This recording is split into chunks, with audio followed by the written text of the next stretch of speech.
Good morning, kiddos. I hope you're ready to read another chapter. Last time we left off, Ellie and Grandpa Melvin had gone to the movies together, and Grandpa Melvin ate a million snacks and complained because he said everything was better in his time, including the movies and the movie snacks. And he also said that turning old and getting old is the worst thing in the world, and he would rather be dead than old. So I guess he's really happy that he invented a cure for aging, and he's now a middle school kid again. So let's see what Ellie and Grandpa Melvin get up to today. This is chapter 13, and it's called Ank. Things are a little different with my grandfather living with us. The pull-out couch in the den is permanently pulled out, and our antique bookshelves have been emptied and turned into an open dresser. The whole room has a gamey, boy sock locker room smell. My mother has taken to spraying air freshener when he isn't looking. My grandfather has a few quirks. He's always ready to go somewhere a good half hour before it's time to leave. He drinks a cup of hot tea every day because it's good for digestion.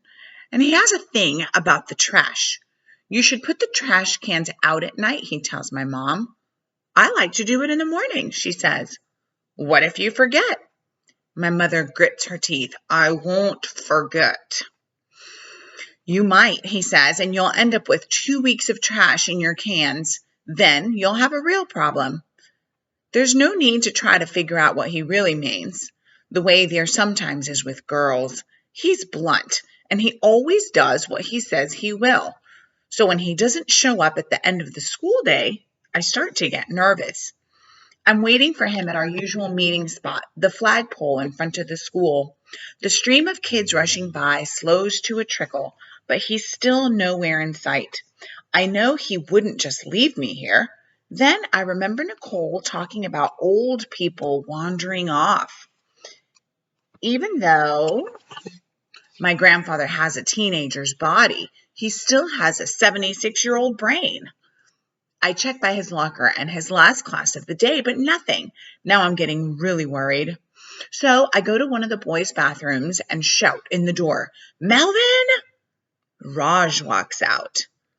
I think you have the wrong bathroom, he says lightly. Is Melvin in there? You want me to check? Will you, I ask? He's back in a moment. He shakes his head. Nope, no Melvin. Where is he? I ask. Something like panic fills me. Raj says, I'll help you look for him. He's around here somewhere, I'm sure.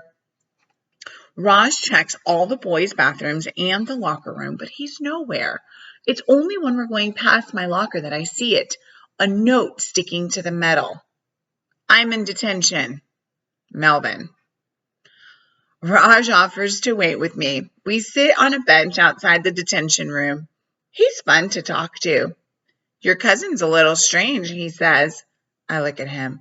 I mean, the way he dresses and all, those polyester pants, he reminds me of my grandfather. If he only knew. Yeah, it's just kind of his style, I guess. He says. He's got a dangling earring in his right ear, and it looks like a hieroglyphic. That's Egyptian, right? It's an Ankh. It's the Egyptian symbol for life, he explains. Cool, I say. So you kind of have a thing for ancient Egyptian stuff? Kind of. Did you know they left in the heart? What? When they made mummies, they took out all the organs, but they left in the heart. Why'd they do that? His eyes are serious. They believed that the heart did the thinking. The detention door bangs open and kids flood out. My grandfather storms up to us, red in the face, his hair bouncing everywhere. What happened? I ask. I used the facilities, he says. He's not making any sense. The facilities? The toilet, my grandfather snaps. I went to the toilet during class without getting a bathroom pass. Apparently, that's a state crime. A bunch of kids who were in detention with my grandfather shoot him high-five signs when they pass. One laughs and says, Fight the power, bro. My grandfather gives him a withering look. You're supposed to take a hall pass when you go to the bathroom, I explain. By the way, the teacher who sentenced me should not be teaching history. She's 22 if she's a day. He shakes his head in disgust. What does she know about anything? Maybe next time you should just take the pass, Raj suggests. I prefer to keep my dignity, he announces. As he marches off, his hair flying, I realize my mom's wrong. He does have a flair for drama. This is my daughter Max in the background. You should have stayed for the whole chapter.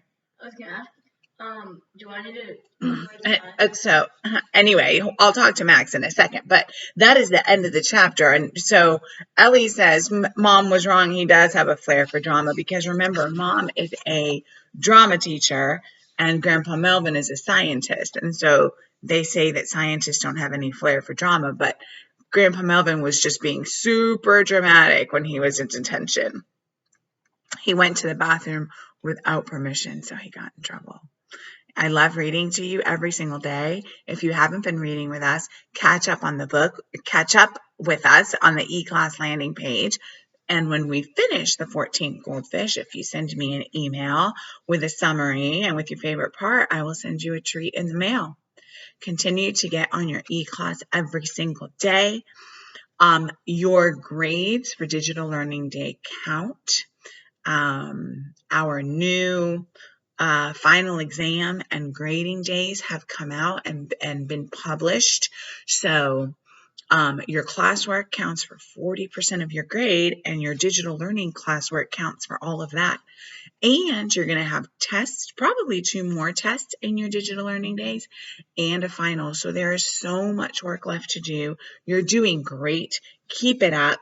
Don't give up. I know you miss us. We miss you too. But this is what we have to do for now. And we just want you to keep on working and keep on learning.